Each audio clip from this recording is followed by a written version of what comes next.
of Allah, and is the best of provisions. The verse that I recited is from Surah Baqarah, ayat number 185. One of the ayat in which the word Ramadan is mentioned, and Allah subhanahu wa ta'ala mentions it by saying that the month of Ramadan is one in which the Quran was sent down as guidance to mankind. This ayat and the subsequent ayat in the Quran mention some of the ahkam pertaining to fasting during the month of Ramadan. Of course, Ramadan, what is Ramadan? Ramadan is the month of mandatory fasting for all able adults without valid exceptions. Simply stated, fasting in Ramadan is the act of complete abstention from food, drink, smoking, intimate spousal relationships from dawn to sunset, and every day for the whole month, for the entire 30 days or 29 days of the month of Ramadan. What is Ramadan? And these are the basic explanations of it. What I'm clearly speaking about fasting in the month of Ramadan, as the verse that I recited for you, 185, it says toward the end that God does not want hardship for you, does not want to make it difficult for you, but He wants it to make it easy for you. لا يريد بكم العسر ولا يريد بكم العسر. Therefore, we understand that how sometimes you would look at that fasting is nothing but difficulty, while Allah subhanahu wa ta'ala is saying, on the contrary, that He wants to make it easy for you. As in all rituals, and for what what we do and what we perform as far as our acts of worship are concerned, whether it is daily prayers or fasting or other acts of worship, there are deeper purposes for every single one of these acts. Right? So when we pray, there's a deeper purpose of that prayer. It's not merely the punctuality, the 5-time prayers, and the method of doing it. But there are some deeper purposes that are mentioned in either Kalam Ilahi or in the Kalam of Ma'asumin. Fasting, similarly, how we translate is that abstaining from food and drink is the only minimal requirement of this fast which is prescribed upon us. Fasting believers are also expected to reflect on the mercy of the month in their daily interactions, behaviors, and relationships in order to have that complete form of fast. What is Ramadan? By changing their daily regimen for a month, they are expected to change themselves by breaking bad and harmful habits. That's what really the meaning and the essence of Ramadan is. By putting any addictions that they have crept into their lives in the other 11 months of the Islamic calendar year. Breaking bad habits is not easy, but Ramadan gives us the whole month to go at it, try it out, and practice it. God invites us in Ramadan to exert our effort to change ourselves, change our families, and our community. This has to start from you before you can go ahead and spread it to the others. By embracing a simple paradigm, if you're able to abstain from that which is lawful and life-sustaining, food and drink, then shouldn't you be able to abstain from what is harmful and unnecessary? Answer is definitely you can. It's just that we don't try hard enough. Here's a short list of trends and practices that are counterproductive to the essence and purpose of fasting. You have the whole month to cleanse yourselves from them. So I'll mention about 8 or 9 things for you, which of course are counterproductive to devalue as far as our fast is concerned. Number 1, overeating and indulging in food, drinks, and sweets. The most obvious one, that while we are abstaining from it all day long, we compensate when we break our fast. Fasting should teach us self-control, discipline over our bodies and over what we consume. We should eat in moderation after breaking the fast and try at the same time to lose some weight as well. Focus on nutrition, not junk, fatty, or high-calorie food. Eat local, seasonal, halal, wholesome, and green. That should be the model. Number 2, doing what is harmful. So while you're fasting, there's the possibility We hear all these riwayat and traditions that talk about that shaitan is put into prison and he's in shackles and he cannot, deviate anyone, he cannot mislead anyone. Yet we see that we are still falling short and we are prey and victim to shaitan's stronghold. So doing what is harmful is something which is counterproductive to the month of Ramadan as well. The concept of sin or haram in Islam includes all what can harm self, family, community, nature. So it's not just what is harmful to you personally, but what is also harmful to your family. Allahu Akbar. We find that intentional eating and drinking will definitely nullify the physical part of fasting. But there are other deeds and behaviors that will undermine the essence of fasting, rendering the physical part meaningless. So Ramadan is your choice, is your chance rather, is to avoid harm to your body, mind, family, wealth, community, as well as earth. All of these are under your possessions and you are made to be the owner of many of these things. How about quitting smoking and other addictions that you might have? How about mending the relationship with your close and extended family members that have been suffering for many, many years? Number 3, which is counterproductive to our fasting: cheating, lying, backbiting, gossiping, slandering, false accusations, or spreading rumors. I bunched them all together in number 3. Now don't get any ideas.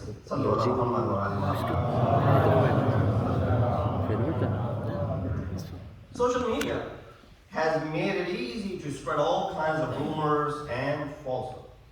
It does not require a great deal of effort to lie, to backbite, to gossip, to go ahead and slander someone, to go ahead and do anything of that sort to disgrace, put some sort of dishonor to someone. Putting the pleasure of tasting food and water is the minimum of fasting. I keep repeating it every single one of these. What is more important is quitting what may ruin a relationship and weaken ties within your family and your community. Those who lie and hurt other people while fasting gain nothing but thirst and hunger. You'll see that they're the ones who are getting more hungry and they're the ones who are getting more and more thirsty. Backstabbing, gossiping, and spreading falsehood is likened to the eating of flesh of your dead brother, as mentioned in the Quran. Number 4, increased consumption, waste, and overspending. We thought all along that Ramadan was something where you would be saving and you will be, more and more thrifty in this regard, that you don't waste, but rather it is the opposite. Fasting is not an excuse for wasting too much food or overspending. If anything, it is a time for saving on your meals and spending on others' meals. Right? This is a time for us to let and extend that hand. Feed the poor and the refugees, invite relatives and friends, but do not show off or compete in overspending. As it turns out, we waste an incredible amount of food. An estimated 27% of food available to consumption goes to waste. And it happens at the supermarkets, restaurants, cafeterias, and yes, in our very own kitchens. That breaks down to about a pound of food for every American wasted every single day. So imagine that. If we can cut down on our calorie during this month of Ramadan, why not cut down our carbon production as well? Number 5, laziness and oversleeping, which is counterproductive to fasting. Fasting is not meant to disrupt work or change your, circadian rhythm, that normal rhythm that you're in. Some people use fasting for not working, and they don't feel motivated to perform their daily routines. Fasting, so other people also say, okay, let the fasting person be, don't bother them, they're fasting, let them sleep a little bit longer, let them, rest a little bit longer. We do that as parents, and of course, even when they grow older. Some don't feel motivated at all to do their regular work and regular daily routine. Some countries slow down significantly during Ramadan. That is not consistent with the tradition of the Prophet. Don't change your work schedule. Beware of sleep deprivation and as well as oversleeping. Both are harmful. So get enough, but at the same time, don't oversleep. Number 6, getting angry, insulting others and losing control. Yeah, I kept it separate from the part which was lying and slandering and whatnot. Those pretty much in the same category, but slightly different. Self-control is one of the main goals of fasting. Right? You hear this all year long. You hear this, year in and year out. How this teaches us to control our desires. So there's this self-control that is coming about when you fast.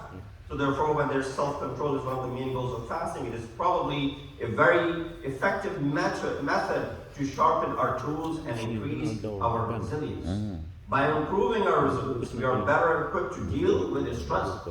So when there's less stress, less you will get angry.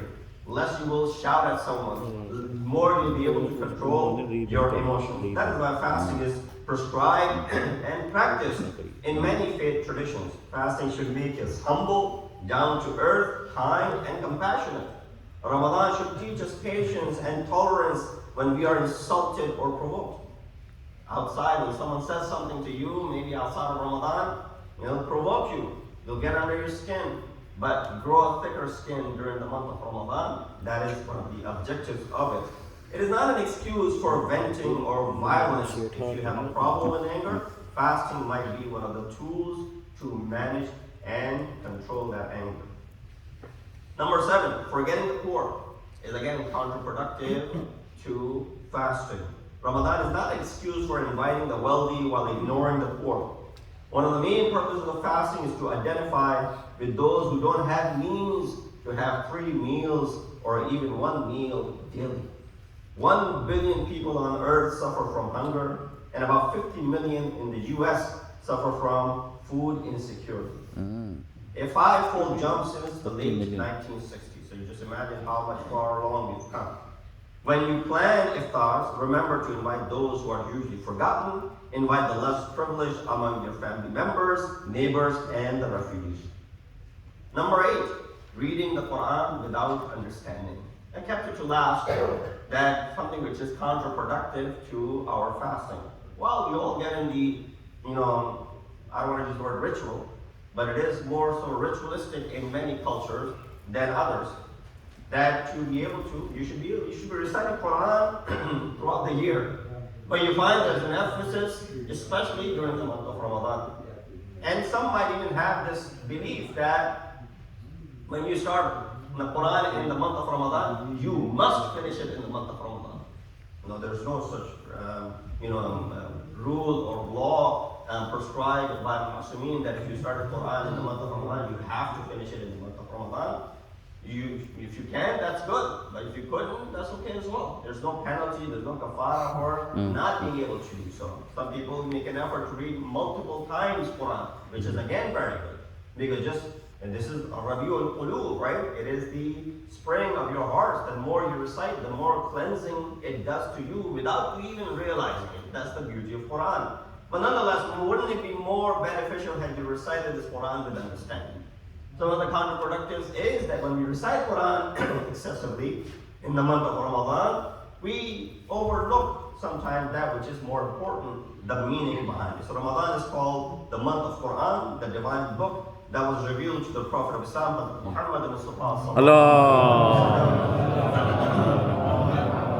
For the period of 23 years, it was revealed in its entirety. Inna anzalnahu fi laylatin mubarakah. Inna anzalnahu fi laylatil qadr. So Muslims dedicate time every day for reading Quran. They are instructed to reflect on and ponder about its verses. So we must raise the bar this Ramadan, right? And make it a month of positive behavioral and communal change. Putting eating and drinking from dawn to dusk is the only first step. That is the first step. But what follows is even more significant. I'll conclude by this tradition, which is, of course, most likely is Hadith al-Qudsi, Prophet of Islam, Muhammad Mustafa sallallahu alaihi wasallam. Allah subhanahu wa ta'ala spoke, and when he says, As-sawmu li wa ana ajzi bihi. Now this is 2 ways to recite the verb that is used in this rawayat. Translation is, or the word ajzi or udzi, that you can read this, either with the the way that fasting is for me, and I will compensate. Now, when you translate it like this, you can raise an argument. Well, Allah subhanahu wa ta'ala compensates for every other ibadah as well. So why, he's saying that Sawm is for me and I am the one who compensate for this month. So the other way of reciting is that ana udsa. So what is it? That when you fast, fasting is for me and I am the compensation for fasting. So sometimes this is explained as the real meaning of it. All the ibadah of Allah. Or else it won't be called an ibadah. It is qurbatan ilallah. That's why you make the niyat and you said towards the end, qurbatan ilallah. This special association is since that all of the ibadat have a physical element which is apparent to public, and having ikhlas is difficult when you maintain them. Whereas fasting is a worship which is hidden by controlling our desires. If a fasting person doesn't inform us that he's fasting or she's fasting, we may not even know. Outside of Ramadan, if a person just walking around, if they don't tell us that they're fasting, you may even not know. That's why you would go ahead and offer them something to eat or something to drink. If it is mustahab, it is recommended for them to go ahead and break the fast, so that both the fasting person and the one who, mu'min who invited, they both get the thawab of it. But we don't know if a person is fasting. It's not written on their face. Maybe it might be written on some people's face when they're fasting, but normally it's the case that you can't tell that a person is fasting. Hence, Allah says, this is an ibadah which is solely for me, and I will compensate myself, or I am the compensation for your ibadah. Sallallahu alaihi Wasallam. One unique aspect of fasting, inshallah, will conclude, is that all the ibadat have two parts. Action from heart and action from the body. One is called the niyyah, and without niyyah, action is invalid. You have to make the niyyah. It doesn't have to be uttered from the tongue, but to be ran through your head. But Sawm has only one aspect, and that is entirely related to the heart. There's no bodily action needed. For example, when you pray, you make the niyyah to pray, and then you go ahead and do something. You make the takbir al-ihram, you recite the surahs, you do ruku, you do sujood, all that stuff. Hajj, you make the niyyah to perform Hajj, and then there are certain things that you perform, circumambulating the Kaaba, or walking between Safa and Marwa, and all those actions. Similarly, when you intend to give zakat or khums, you make the intention, and of course you go ahead and give it to whoever's needed. Now some of them may not be, might be wajib tawassuli, so their intention is not needed. But nonetheless, those ibadat that we do commonly, you have intention, and then there's some sort of action that is involved. But when you look at Sawm, it has only one aspect, and that is entirely related to the heart. There's no bodily action needed. How? It is that when fasting, you make the intention before the adhan of Fajr. Right? Adhan of Fajr happens, so you make the intention, and sometimes people question, why do we have these different timings? Well, it's very difficult to ascertain the actual time of Salat, so we give precaution of about 10 minutes so that you stop eating. You make this intention, oh Allah, I will refrain from these 10 things. I won't perform them. Therefore, Sawm is your intention and action of heart. It is merely your inner determination to refrain from certain things. Lack of doing anything, in other words, unlike other ibadat where you actually perform something. So in fasting, you're not really doing anything. To consider it to be a fast, for example, there's some sort of movement of your hand, there's some sort of movement of your head, and some sort of, running around or walking or sitting up. None of those things are done. You're merely refraining from these 10 things, and that becomes the ibadah which is solely through your heart and through your determination. That's what Prophet said, Inna fil jannati baban yuqalu lahu ar-rayyan. There's a door in Jannah which is called Rayyan. Only those who used to fast will enter from this door, and it closes for those, and after that they have entered, it closes for everyone else. So we ask Allah subhanahu wa ta'ala to give us the tawfiq and ability to make this Ramadan to be a time where we do not do any of these things which are counterproductive to our fast. We ask Allah subhanahu wa ta'ala, while we try our effort to remove these vices from us, He also gives us tawfiq to be able to perform them. We ask Allah, or refrain from them. We ask Allah subhanahu wa ta'ala to strengthen not only our mind during this month of Ramadan, our relationship with our family members and others. إِنَّا Allah, وَأَبْلَغَ